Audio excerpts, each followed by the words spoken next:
Iran പിന്തുണയുള്ള യമനിലെ ഹൂതികൾ ഇസ്രായേലിലേക്ക് തൊടുത്ത മിസൈൽ തകർത്തെന്ന് ഇസ്രായേൽ സൈന്യം അറിയിച്ചു. ഇസ്രായേലിലെ വിവിധയിടങ്ങളിൽ ആക്രമണ മുന്നറിയിപ്പ് നൽകുന്ന സൈറൻ മുഴങ്ങിയ ശേഷം വ്യോമ പ്രതിരോധ സംവിധാനങ്ങൾ ഇസ്രായേൽ സജ്ജമാക്കുകയും ചെയ്തു.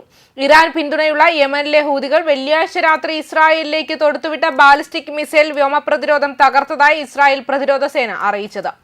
ആക്രമണത്തിൽ ആഘാതങ്ങളോ പരിക്കുകളോ റിപ്പോർട്ട് ചെയ്തിട്ടില്ല. ഇത് തെക്കൻ വെസ്റ്റ് ബാങ്കിലെ നിരവധി ജനവാസ കേന്ദ്രങ്ങളിലും തെക്കൻ ഇസ്രായേലിലെ ചാവുകടലിനടുത്തുള്ള സമൂഹങ്ങളിലും സൈറണുകൾ മുഴക്കി. ആക്രമണത്തിന്റെ ഉത്തരവാദിത്തം ഹൂതികൾ ഏറ്റെടുത്തു. സൈറണുകൾ മുഴങ്ങിയ സ്ഥലത്ത് നിന്ന് ഡസൻ കണക്കിന് കിലോമീറ്റർ അകലെയുള്ള ബീർഷെബ പ്രദേശത്തെ സെൻസിറ്റീവ് ലക്ഷ്യത്തെ ലക്ഷ്യം വെച്ചതായി അവകാശപ്പെട്ടു.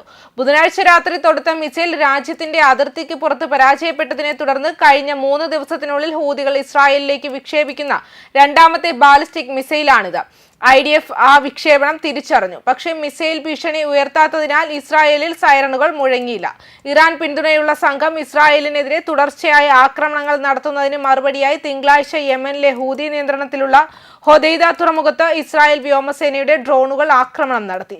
മിസൈൽ ഡ്രോൺ ആക്രമണങ്ങൾക്ക് മറുപടിയായി ഇസ്രായേൽ മുൻപ് ലക്ഷ്യമിട്ടിരുന്ന പ്രദേശങ്ങൾ നന്നാകാൻ ഹൂതികൾ ശ്രമിച്ചതിനെ തുടർന്ന് പടിഞ്ഞാറൻ യമൻ തുറമുഖത്ത് വ്യോമാക്രമണം ഹൂതി ഭീകര ഭരണകൂടത്തിന്റെ സൈനിക അടിസ്ഥാന സൗകര്യങ്ങൾ നശിപ്പിച്ചതായി സൈന്യം അന്നൊരു പ്രസ്താവനയിൽ വ്യക്തമാക്കിയിരുന്നു. തിങ്കളാഴ്ചത്തെ ആക്രമണത്തോടെ ഏകദേശം 1800 കിലോമീറ്റർ അകലെ സ്ഥിതി ചെയ്യുന്ന യമനെ ഇസ്രായേൽ 13ാം തവണയാണ് ആക്രമിക്കുന്നത്. അമേരിക്കയ്ക്ക് മരണം, ഇസ്രായേലിന് മരണം, ജൂതന്മാർക്ക് ശാപമെന്ന മുദ്രാവാക്യം ഉയർത്തുന്ന ഹൂതികൾ ഒക്ടോബർ 7-ന് ഹമാസ് കൂട്ടക്കൊലയ്ക്ക് 1 മാസത്തിന് ശേഷം 2023 നവംബറിൽ ഇസ്രായേലിനെയും സമുദ്ര ഗതാഗതത്തെയും ആക്രമിക്കാൻ തുടങ്ങി. ലോകത്തിലെ എണ്ണയ്ക്കും ചരക്കുകൾക്കും നിർണായകമായ ജലപാതയായ ചെങ്കടലിലൂടെയുള്ള ഗതാഗതം ഇസ്രായേലുമായി ബന്ധമുള്ളതായി ഹൂതികൾ അവകാശപ്പെടുന്ന കപ്പലുകളെ ലക്ഷ്യം വെച്ചുള്ള ആക്രമണങ്ങൾ കാരണം ഗണ്യമായി കുറഞ്ഞു. മെയ് മാസത്തിൽ അമേരിക്കൻ കപ്പലുകളെ ലക്ഷ്യമിടുന്നത് നിർത്താൻ US-മായി ഒരു കരാറിൽ ഒപ്പുവെച്ച സംഘം ഈ മാസം ആദ്യം സമുദ്ര ഗതാഗതത്തിനെതിരായ ആക്രമണങ്ങൾ ശക്തമാക്കുകയും 2 കപ്പലുകൾ നശിപ്പിക്കുകയും നിരവധി നാവികരെ കൊല്ലുകയും ചെയ്തു.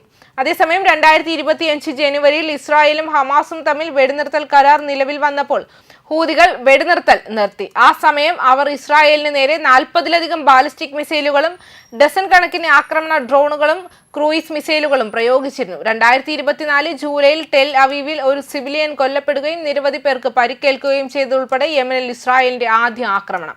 മാർച്ച് 18-ന് ഗാസ മുനമ്പിൽ ഹമാസിനെതിരെ ഇസ്രായേൽ ആക്രമണം പുനരാരംഭിച്ചതിനു ശേഷം ഹൂതികൾ 65 ബാലിസ്റ്റിക് മിസൈലുകളും കുറഞ്ഞത് 17 ഡ്രോണുകളും ഇസ്രായേലിലേക്ക് വിക്ഷേപിച്ചു. നിരവധി മിസൈലുകൾ പരാജയപ്പെട്ടു. മാത്രമല്ല, ഗാസ മുനമ്പിലെ യുദ്ധത്തിൽ തകർന്ന പാലസ്തീനികളെ പിന്തുണയ്ക്കുന്നതിനായി ഇസ്രായേൽ ഭരണകൂടത്തിന്റെ ആധുനിക വികസനത്തിന്റെയും സാങ്കേതിക വിദ്യയുടെയും കേന്ദ്രമായി കണക്കാക്കപ്പെടുന്ന അധിനിവേശ നഗരമായ ബീർഷെവയിലേക്ക് യമൻ സായുധ സേന ഒരു ഹൈപ്പർസോണിക് ബാലിസ്റ്റിക് മിസൈൽ വർഷിച്ചു. നഗരത്തിന് നേരെ തൊടുത്തുവിട്ട പ്രൊജക്ടൈൽ പാലസ്തീൻ 2 മിസൈലാണെന്ന് തിരിച്ചറിഞ്ഞു. കൂടാതെ അധിനിവേശ പാലസ്തീൻ പ്രദേശങ്ങളുടെ വ്യത്യസ്ത അറ്റങ്ങളിൽ സായുധ ഡ്രോണുകൾ ഉപയോഗിച്ച് 3 വ്യത്യസ്ത സ്ഥലങ്ങളിൽ ആക്രമണം നടത്തിയതായി സൈനികർ പ്രഖ്യാപിച്ചതായി വക്താവ് പറഞ്ഞു. തെക്ക് ഭാഗത്തുള്ള അധിനിവേശ തുറമുഖമായ എലാത്ത്, പടിഞ്ഞാറ് അഷ്കെലോൺ നഗരം, പ്രദേശങ്ങളുടെ വടക്ക് ഭാഗത്തുള്ള ഹദേര നഗരം എന്നിവിടങ്ങളിൽ സ്ഥിതി ചെയ്യുന്ന 3 സുപ്രധാന ഇസ്രായേലി ശത്രു കേന്ദ്രങ്ങളാണ് ലക്ഷ്യം അദ്ദേഹം തിരിച്ചറിഞ്ഞത്. യുദ്ധം ആരംഭിച്ചതിനു ശേഷം യമൻ സൈന്യം 100 കണക്കിന് ഇത്തരം പ്രവർത്തനങ്ങൾ നടത്തിവരികയാണ്. ഇതുവരെ 59,500-ലധികം പാലസ്തീനുകളെ ജീവൻ അപഹരിച്ചു. അവരിൽ ഭൂരിഭാഗവും സ്ത്രീകളും കുട്ടികളുമാണ്. പിന്തുണാ പ്രവർത്തനങ്ങളുടെ ഗതിയിൽ സൈനികർ ഭരണകൂടത്തിനെതിരെ നാവിക വ്യോമ ഉപരോധം ഏർപ്പെടുത്തുന്നതിന് സാക്ഷ്യം വഹിച്ചു.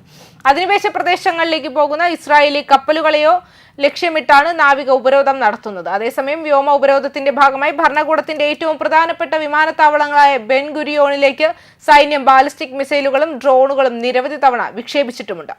ന്യൂസ് ഡെസ്ക് കർമ്മ ന്യൂസ്.